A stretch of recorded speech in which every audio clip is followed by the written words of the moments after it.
Good afternoon. I'm Colonel Katrina Stevens, the 78th Air Base Wing Vice Commander.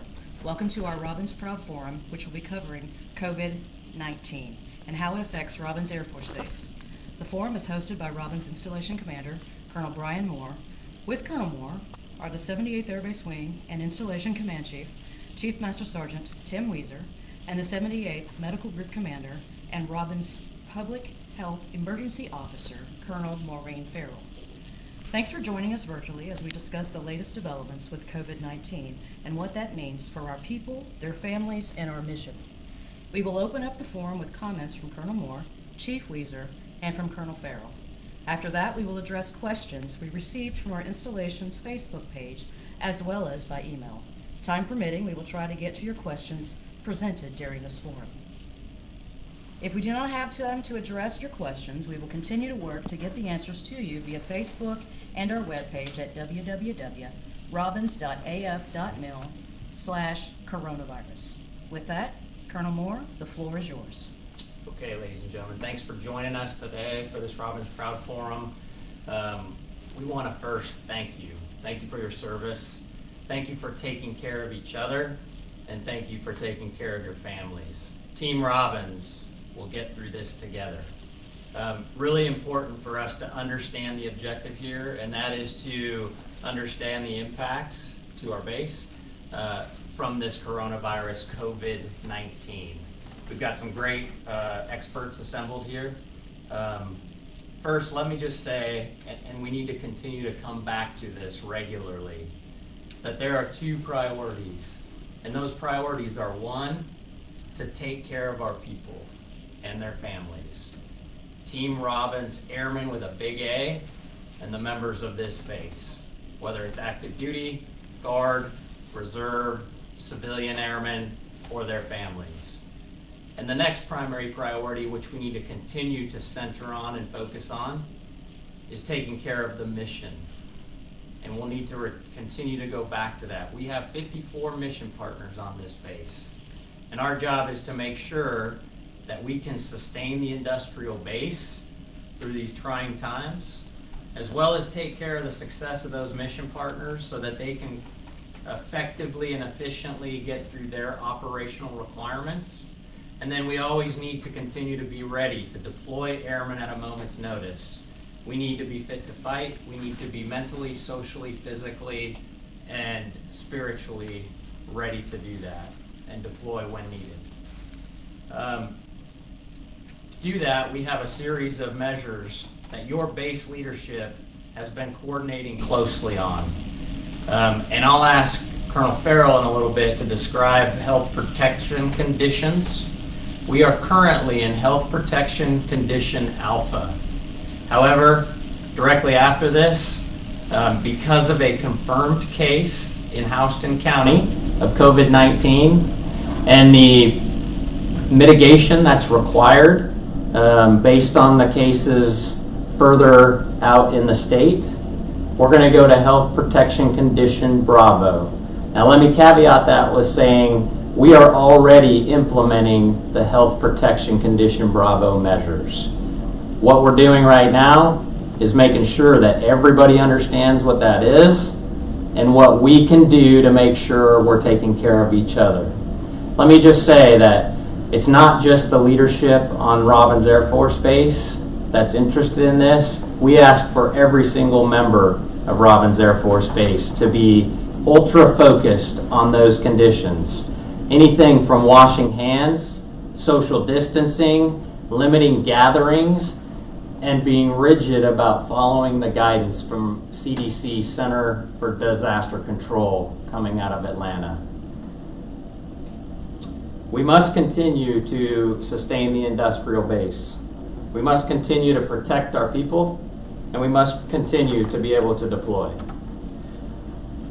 So as we begin, I want to reiterate that we're in close contact with our leaders. We're communicating on a regular basis.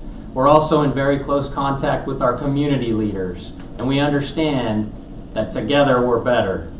We need to make sure that we continue to understand different mission sets and requirements. We will continue on a battle rhythm to collaborate and make these decisions. We'll take care of families to include those of deployed members, to include those of folks who have PCS to remote locations and family members who are left behind. We will make sure we reach out through the first sergeants and commanders to make sure they're as educated as they need to be. Let me also just say our supply chain, through whether it's through our regular on-base customers or whether it's through the BX, the commissary, other supply chain activities, is being affected. What I would ask from every airman, Big A, is to be responsible, buy what you need, leave the rest for others, because we will have to mitigate some of those deficits in the stockage levels. I ask for your cooperation in that regard. And then lastly, let me just say that supervisors and commanders are making tough decisions. They're empowered, and we will continue to work with the higher headquarters to work through the policies, such as admin leave, such as those kinds of criteria where folks have special circumstances. We'll continue to work through those and make sure supervisors and commanders have the right policy in place to make those decisions. With that, thank you for joining us. And at this time, I'm going to turn it over to Colonel Mo Farrell, our expert medical preventative health officer. Mo? Thank you, sir. Good afternoon. I want everyone to be rest assured that the 78th Medical Group is prepared to respond to the current COVID-19 outbreak. Our folks take the health and safety of Team Robins very, very seriously, and it is our top priority. Please understand that our folks have had the training, they have the medical equipment, they have the plans to take care of this matter. We currently have implemented at our medical group single point entry where we're screening people before they come in. We ask people that exhibit the signs and symptoms of COVID-19, which is if they've had travel history of one of the level 2 or level 3 countries, as well as having a temperature of 100.4, cough, or shortness of breath, that they contact us via phone. We will screen them on the phone and ensure that they get properly tested. At the same time, to ensure the health and safety of our installation, we are monitoring everybody who's coming back from a level 2 or level 3 area, ensuring that they're properly quarantined and properly taken care of. Again, we have the training, the plans, the resources to ensure the health and safety of Team Robins, and we will make sure that we get through this seamlessly.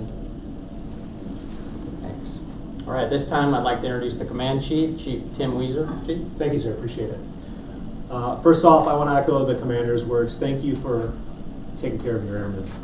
That's civilian airmen and their families and our airmen and their families. I appreciate everyone on this installation taking care of all of their airmen. I invite you to continue to take care of your people. By doing that, have impeccable character at all times. This is the time where people's real character comes out, and I want to, for sure, show everyone our character is outstanding on this installation. Next, have the candor up the chain, down the chain, and laterally on the chain. If you do not suffer in silence, if you're running into issues, run it up your chain, and we will take care of you. And lastly, always start with compassion and end with compassion. We have individuals on this installation who have family members all over the world. They got a lot on their mind, so we need to start with compassion, get to know your people, make sure they're being taken care of. Our number one weapon system is our airmen, our civilian airmen, and our families. We will continue to take care of them in this day and so on. Sir? Thanks, Chief. All right, with that, let's go to the first question. Colonel Stevens. Sir, will the CDC remain open for personnel throughout this situation? So that is a wonderful question. So, and in fact, it gets back to what I was describing before. You know, what we need to do is protect our airmen and the families. And one way we do that is by making sure that on base, the services that we have, whether it's CDC, Youth Center, or even think the BX and the commissary, provide an option for families to be able to utilize that protects them as best possible. But at the same time, also provides the service that we need to continue to sustain operations. So at this point, we are doing everything we can to make sure that the CDC and Youth Center remain as protected as possible in order to keep those open. Let me just take a step and say, if we have a positive case on base and affiliated with the Child Development Center or the Youth Center, we will close the CDC and the Youth Center in order to protect those families. However, let me also just reassure you that we have preventative measures and cautions in place to handle that. As Colonel Farrell suggested, we have the best medical professionals the Air Force has to offer, and the community medical professionals are ready to support as well. Should we have a case on base, we would take steps to isolate and take care of that person and anybody who may have been exposed, to take care of them and make sure they come back to fully operational. So yes, we would close the CDC down, but we are keeping it open for as long as possible to sustain the mission. Good question. Sir, the next question. What exactly is the local area, and how do you define the local area? So the local area is defined by Installation Command Authority. What I've done is I have asked squadron commanders, group commanders, wing commanders across the installation to interpret that using the guidance that is provided, whether it's the civilian guidance or the military guidance under 36-3003, and based on their mission sets and operations, determine for their people what the local area is. Some are determining it like the civilian guidance that suggests an 8-hour response time. Some are interpreting it more restrictively. But I leave that to commanders directly to make that interpretation. Sir, the next question is for Colonel Farrell. What are Air Force medical facilities doing to educate, prevent, screen, and manage efforts? First part of that question, how we're educating across all DoD installations, we're using the Centers for Disease Control guidelines as the measures that we use to communicate. They are the most qualified to speak to the subject, and so we're following their guidelines. We're publishing it at each installation. Right on the Robins webpage, we've updated it with all this information is at your fingertip at the Robins website. And one thing about the COVID-19, it is a novel strain of the coronavirus. Coronavirus can range from influenza to the common cold. So there's a lot of miscommunication out there in the community, and that is part of our job, is ensuring that we're communicating clearly and avoiding spooking the public. Additionally, the way we're protecting our folks is by screening them before they enter the MTF, before they enter the medical treatment facility, to keep our healthy people healthy. Yes, so Colonel Farrell, we'll stay with you. What should I do if I think I have coronavirus? Very good question. If you think you have the coronavirus, call your primary care provider.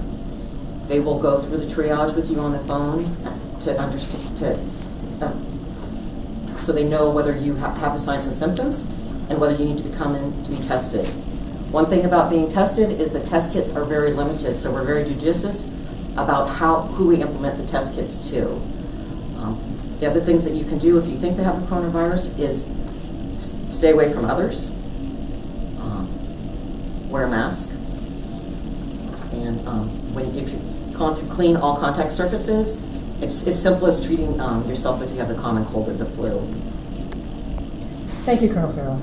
Colonel Moore mentioned that we were going to institute HPCon Bravo.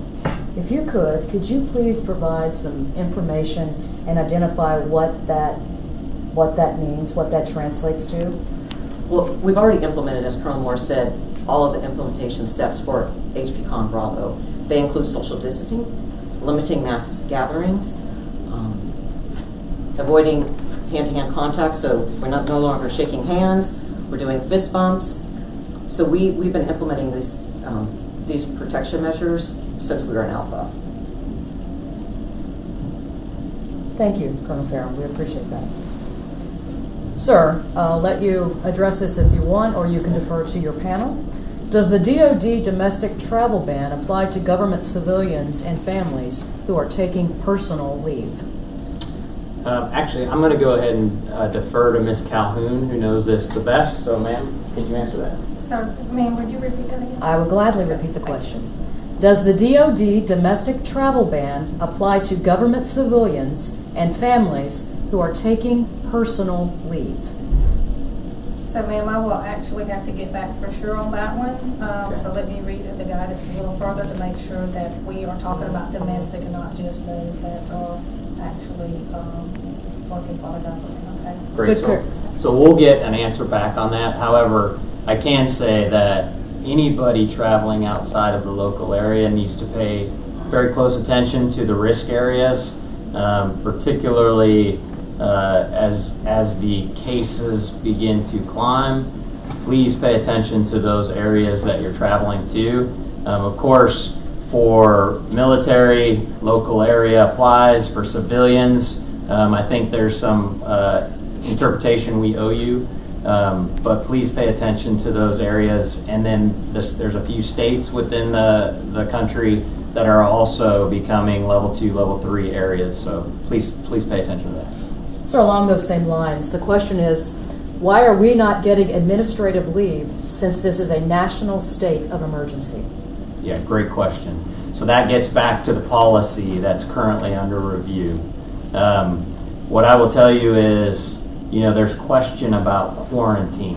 So if we currently have 10 people that have returned from level 2, level 3 countries, PCS'd in, either came back TDY, or were exposed to somebody who came back TDY or PCS'd in, and they have self-quarantined for 14 days.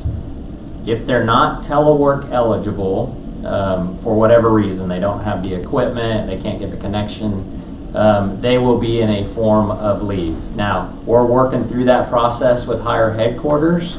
I have authorized weather and safety leave for those individuals, but we need to interpret that by the letter of policy, and so we are working with higher headquarters to further define that and understand exactly the process that we need to go through to get to that approval. And we will get that out as soon as possible. I expect within the next 24 hours, if not sooner. Thank you, sir. The next question. I've been told I cannot telework, and I don't have the leave to spare for this unplanned event. Am I able to bring my children with me to the office since I can't secure childcare with all the daycares and school closings? So I'll go ahead and start if anybody else wants to continue the answer. This really is where supervisors and commanders, we need your help working with your teams to understand the dynamics, the problems as schools are closing. Should we end up closing CDC, Youth Center, other capability and capacity, we need supervisors to understand special circumstances and understand what those needs are of individual airmen in order to keep those mission sets going. We need to make sure that children are not brought to the work area specifically in order to make sure that we're keeping them safe, whether it's through the social distancing and the health protection conditions or whether it's through the requirements of the workspace. But again, commanders and supervisors are already thinking very closely about that, and we would ask you to continue to communicate with them when your needs arise. Please take that initiative. Don't suffer in silence, like the chief said, and communicate with your supervisor. Thank you, sir. So the next question, who can actually telework? There's been a lot of mixed messaging across the base. Okay, so telework is a voluntary activity. There are requirements for telework agreements to be in place and paperwork that has to be administered. But I will also tell you that recently that has been authorized to catch up with those telework. So supervisors and commanders are encouraging telework wherever possible So if you think that the job and performance and duties that you perform are telework eligible and you can be productive, whether it be through VPNing in, which the capacity for that has drastically improved over the last couple weeks, or whether you think you can do it via email or phone or both, please work with your supervisor to do that. And I'll stop there and ask Ms. Calhoun if you have anything to add on telework, ma'am. So just the other questions kind of to come in. So if there's telework, they don't have actual, well, anyone, like you said, anyone can go on the telework right now as we have it. If they come or they're worried about that, they can call our office on that. But right now, your telework is exactly what you say right now that everyone's going to do. Great. Thank you. And then I'm also going to introduce Mr. Martin Michelonis, who is our comm director, and he can give some more detail on the capability and capacity. Mr. Michelonis, anything you'd like to add? Yes, sir. Currently, one of the limiting factors that we have is the number of laptops for the vastly increased number of people that either are today teleworking or by next week may be teleworking. So SC is working to push specific software to all of the desktop computers under our purview. That's about 10 to 12,000 computers, the desktops, such that they employees will be able to take desktops home with them along with the monitor and be able to connect to the Air Force's network via VPN and thus be able to do most of the functions that they could do if they were at their desk. We do have another limiting factor, which is the number of telephone lines coming into and off of the base. That was sized in accordance to what our needs were before. Literally thousands of people from the base were teleworking. And so we will be asking people to not forward their phone line, their work phone number, to their personal cell phone or house phone, and instead leave a voicemail, their outgoing voicemail message, to ID what their phone number is, and also to use Skype and the email systems as much as practical. Great. Thanks, sir. Okay. Sir, a question has been posed. What about alternate work schedule? Have we assessed or evaluated it if alternate work schedules is a viable option? So I think that's a great question. I think that's going to be mission specific. With 54 mission partners and different mission requirements, that's definitely a question you want to go ahead and forward up through your chain of command, work with your supervisors, because they know best their requirements. But I think that's a good question to ask your chain of command.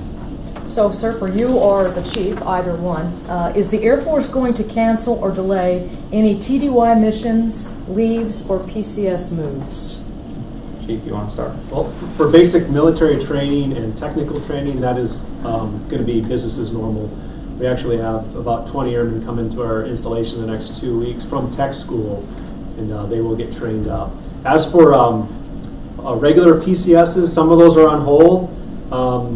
If it is mission essential, it needs to go to the first GO or SES in the chain of command. Sir, do you have anything else on that? Yeah. So, of course, the stop movement is out there, and we continue to learn more about PCS. I mean, as your leadership teams throughout the headquarters are working through this, we're going to get you that extra detail. But let me go ahead and address a couple issues related to that. So we do have some folks that were right in the middle of PCS and they've been stopped, and they've been asked for temporary lodging expenses that are starting to continue to climb. That is a known concern, and your IMSC team and others are working with that, and that actually affects a few civilians as well, and those are being addressed specifically case by case as well. So there is a 60-day stop movement in effect for PCSs. For TDYs, because we have missions to do around the world, certain missions continue, and certain training, as the chief said, continues. However, your deployment managers, your commanders are also being notified of some TDYs that are being put on hold. On a local level, if it's, TDYs that we can stop, we will and need to. we need to stop, bringing, commuting, if you will, and bringing different events and different activities onto the base. So we've canceled a lot of gatherings, a lot of events, and we'll continue to monitor those on a case-by-case basis. But when you consider the Center for Disease Control requirements, keeping gatherings very small, that we need to make sure we, as I said before, take strict adherence and hold each other accountable so that we can, there's a term called flatten the curve, right? If we're spiking in the spread of this virus, we need to flatten that out. And so we need to adhere to the HPCON Bravo measures that Colonel Farrell outlined, and we need to make sure everybody else is adhering to that as well. So you will see more TDYs canceled as well, but pay very close attention to your chain of command. The operational missions will continue. Thank you, sir. What services are being shut down now, and what do we anticipate closing in the future should an actual positive case be identified in our county? Great question. I'll start, and if anybody else wants to jump in, please do. As I said before, there's a protection measure for you and your families. There's by keeping the BX commissary, by keeping the youth center, CDC, those serve our families and our mission set. But those, again, are the two priorities. However, there are some activities that are non-essential. So what we've done is we've looked at those activities, and based on the Center for Disease Control guidance, we have taken measures to shut them. One, the bowling alley has been closed down. Food services otherwise around base are going to take out only if they haven't already, in order to minimize people gathering. The gym is part of the fabric of our base and our Air Force institution, but we need to keep that for those airmen that might be called to deploy and perform the sustainment activities that we've been talking about. So the gym is on, there's two gyms on base, the main and the annex, and they're on alternating days, Monday, Wednesday, Friday, Tuesday, Thursday, Saturday, with cleaning measures being taken in between. And the gyms will be open for active duty, guard, reserve, and our active civilians. One question maybe to follow on there is, how long will that be? Right now we're going through the CDC's guidance, and they're suspecting 11 May. So we are putting that out, but we preserve the space to accelerate it if we can flatten out the curve and get this virus to die. Or if we can't get there, we will extend it to make sure we're safe. That brings me to one other service that I want to highlight. Our museum has closed for the sake of protecting the folks that come in and out of there. A lot of tourist measures going through there, and it's also a great place for us as a community to gather. And I appreciate Ms. Darlene McClendon and her team working through this difficult time, but it's in the best interest of the community and the base to close the museum with a projected date of 11 May as well. Any other services or activities, Ms. Permanis, you'd like to cover? I think the other important one to cover, we've been getting information out, is a fitness assessment cell. So the testing is, Air Force has suspended till 1 June. Information should have gone out to all commanders, shirts and chiefs with what the next testing cycle will be. Currently, all our food activities, which is our club, our golf course, our bowling center, are doing carry out only with limited hours. And then the dining facility and the flight kitchen, we have limited access to those two, basically enlisted members and those on orders, prescribing them to go to DFAC. So we're trying to limit the utilization and just people coming in and out but still providing services. Most of our other places, so military personnel, where you get your ID cards, went to appointments only today. We've increased the appointments, so please go out and see the information on that. So we're still providing services. Many of them are by appointments only or by phone appointments only, such as Airmen and Family Readiness, the school liaison, and voluntary education. So we're still providing the services, just more in the force protection level is what we're trying to do. Great. Okay. Anybody else? Okay, great question. Thank you. Next question. Sir, if we may stick with Ms. Formanis in the back. Okay. Will base lodging adjust rates, or is there help for those of us who are PCSing and have already left our houses? So two-part question. First part to Ms. Formanis for adjusting rates, and the second part for you, sir. So I think it's kind of the same question to an extent because we've already kind of answered that. There is no rate reductions. It is set by SAF FM, but the guidance is coming out that they will be able to file on their travel vouchers for the extended period of time, but there should be additional guidance coming out for that. So no one should be out of the pocket in the long run. But again, as Colonel Moore said, information will always be forthcoming as we move through these processes. So the recommendation is for them to talk to their local RA, resource advisor, and their local comptroller about what the current guidance is. Okay, and repeat the second part of the question. Well, the second part, sir, would be what are we doing for those individuals or those airmen and families who have already left their houses?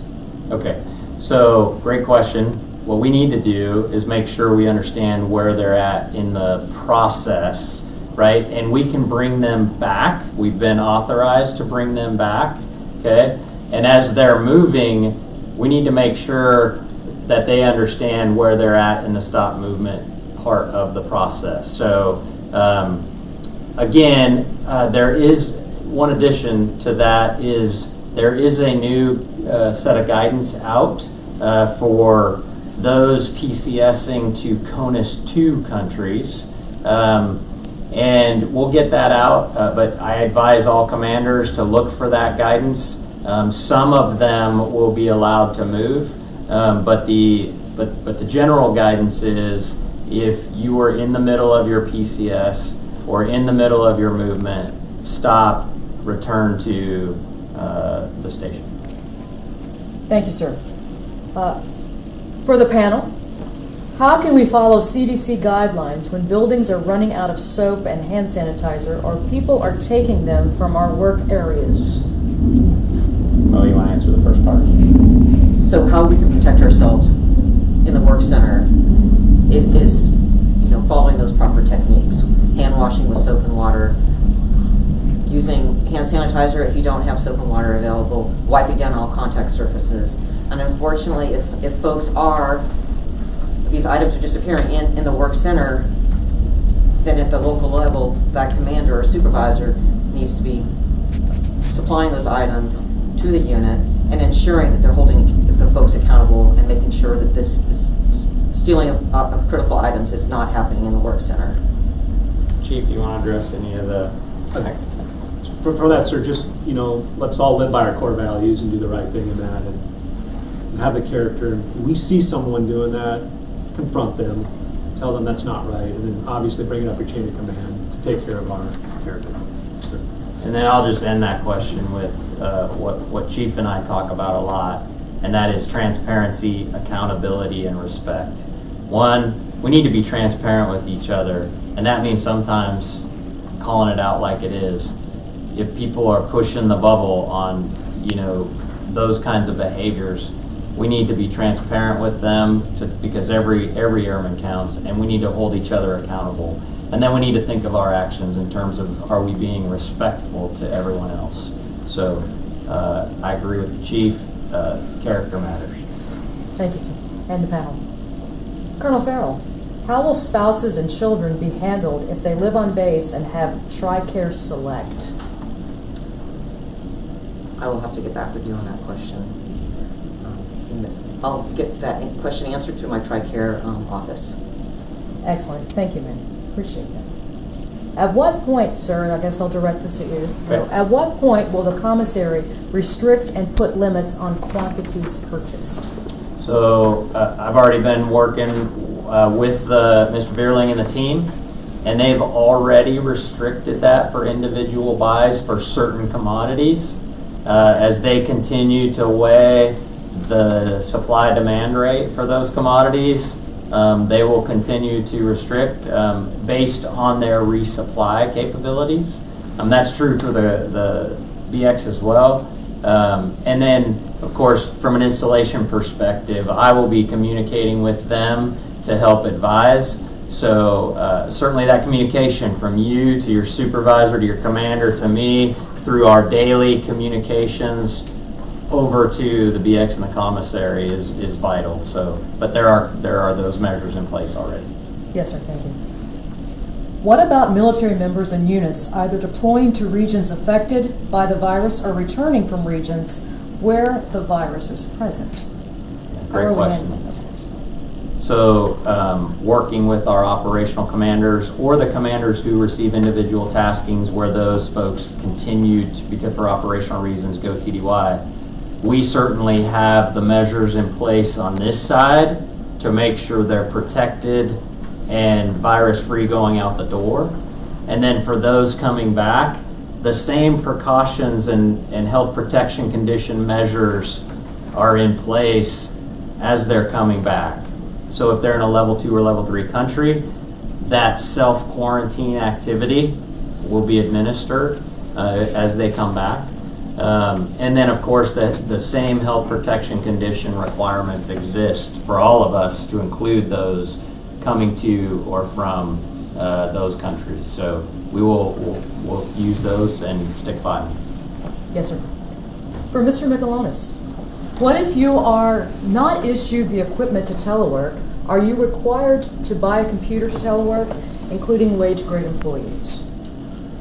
The computers needed for telework are nearly 100% of the cases paid for by the employee's organization. As I stated a few moments ago, what SC is doing, since we do not have sufficient numbers of laptops, is we are preparing all of the desktop computers at Robins to be able to be utilized for telework. But regardless of that, an employee will need to work the issue for their ability to telework through their supervisory chain.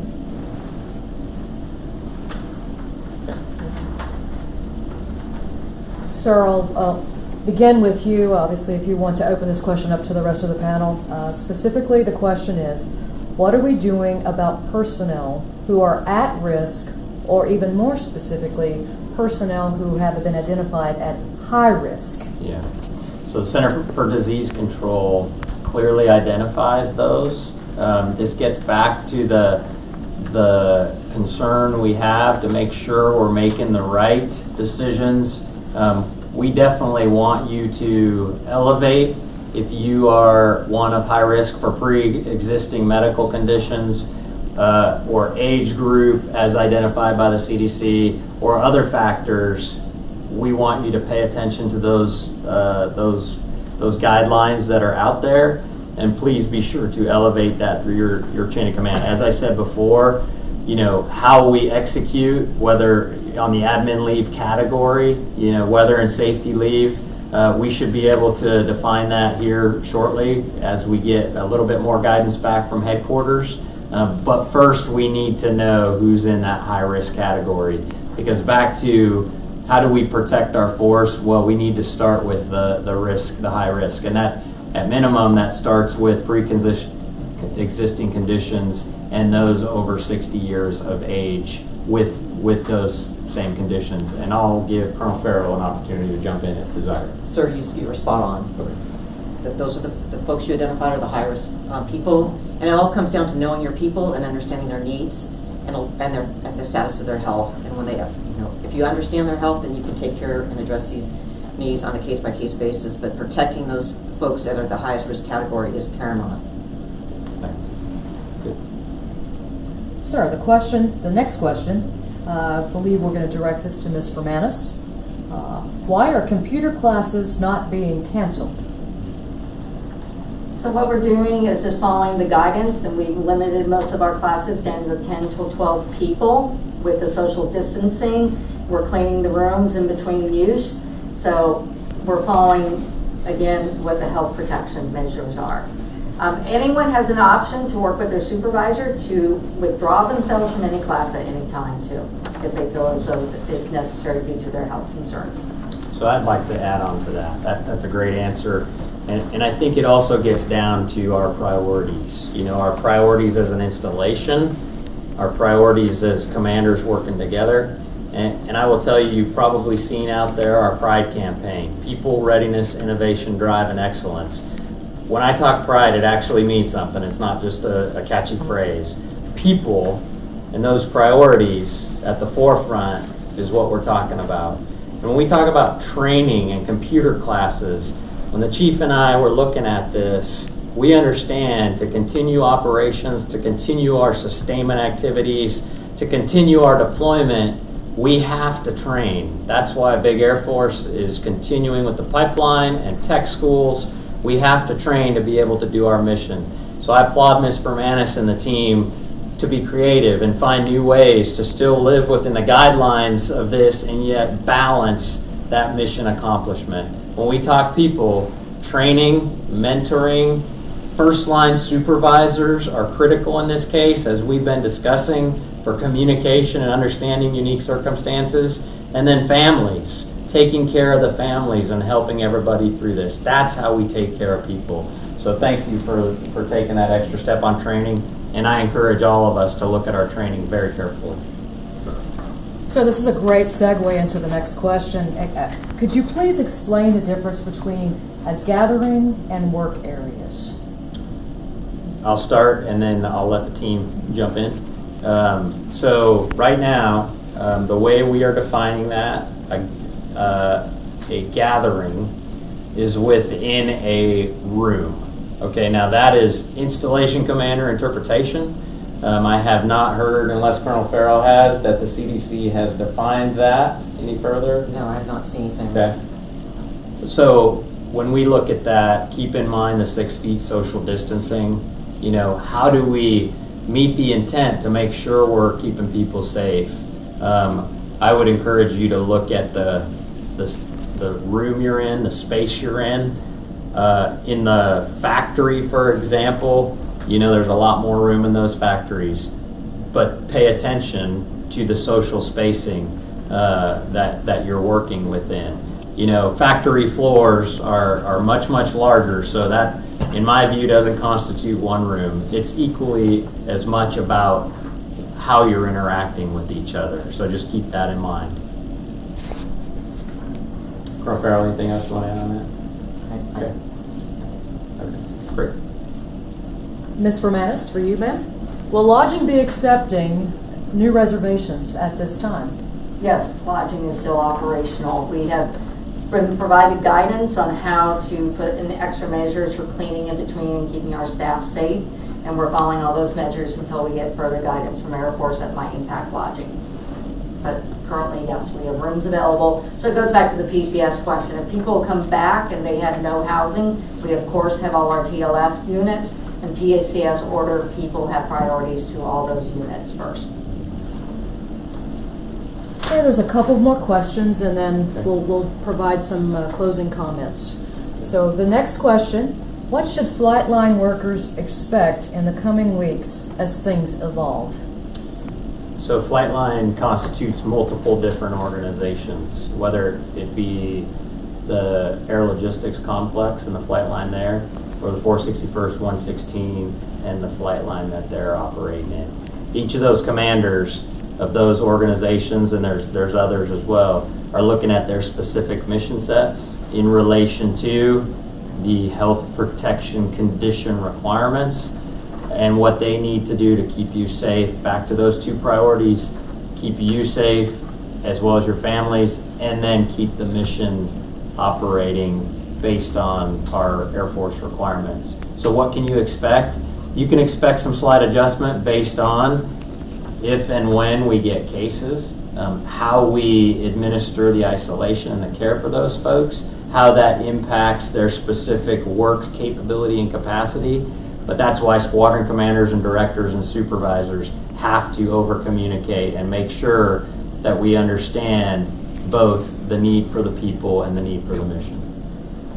Thank you. And a final question, sir. What if you have a family member with you visiting on base currently? Do they need to go back home to their state or stay in place? Great question. So right now we would advise, based on the guidance from the Center for Disease Control, that you limit your travel. So I think each case is going to be unique and special circumstances. You know, there are certain states within the country that are higher risk. You know, each individual, if they have family members, has to make that decision. But I would ask you to pay attention to those high-risk areas and make sure you got a good plan in order to take care of them and make sure they remain healthy as well. Thank you, sir. I'd like to take this opportunity to reiterate the website where the population can obtain the most recent information. And again, that website is www.robins.af.mil/coronavirus. At this time, sir, I'd like to turn it over to you and the panel members for closing comments. So we'll start with Colonel Farrell. Any closing comments? A couple of things I just want to highlight is the best source of information is from the Centers for Disease Control, which we have a link to from our website. That is the best place to get your information, not from your neighbors, not from Facebook, but from the CDC. The risk is still low, but many people that get COVID-19 have no symptoms at all. What we're learning though every day, this is a novel virus, and as we learn more about it, the information has been changing. It's been very, very fluid in regards to the testing capabilities, how long we keep people quarantined and isolated, etc. So be patient with us and the CDC as the guidance changes, because as we learn more about the science behind the disease, guidance changes. So be patient, but go to a credible source for your information. That'll help protect all of us. So that is just what I'd like to highlight, sir. Great. Thanks, Colonel Farrell. Ms. Fermanagh? No, nothing additional. Okay, Ms. Calvin? Nothing additional. Mr. McCollum? No, sir. Sergeant Johnson? Nothing. Chief? Thank you, sir. Yes, so if you have deployed members, make sure you reach out to their family members that are here, or if they're not here, make sure you have that connection with them, knowing that they are taken care of. And lastly, get out and thank your supervision for taking care of our airmen. We have 22,000 plus on this installation today, and get out, say thank you to your people. That's all. Great. Thanks, Chief. So let me just finish by saying thank you for participating. Thank you for serving. Your service here in this capacity is protecting our country, is protecting your families, is protecting our freedoms by creating the stability our country needs, and is protecting Robins Air Force Base. We need to flatten the curve. We need to make sure we're addressing this formidable adversary with the right tactics, techniques, and procedures to win. I ask for everybody to hold each other accountable to those CDC measures, as Colonel Farrell mentioned, and the health protection conditions that we have. And that'll allow all of you to accomplish our mission as our nation needs us. Our young airmen need your help. And I say young airmen with the big A, whether it's new military members that have arrived on the base, or whether it's new employees, they need to understand these policies and procedures and changes. Please communicate with them. As the Chief said, please take care of your families. We will continue to over-communicate across the base with our base leaders. We will over-communicate with community leaders in order to make sure that we're being great partners and we win this together.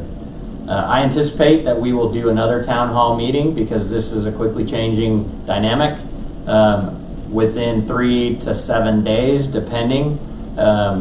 So this is the first effort to do that. Please, if there's more questions, keep them coming. As Colonel Stevens said, we've got the website set up. We'll keep answering. And we'll keep updating the chains of command and supervisors as they make tough decisions. Thanks for being a great teammate, and Robin's proud. Thank you.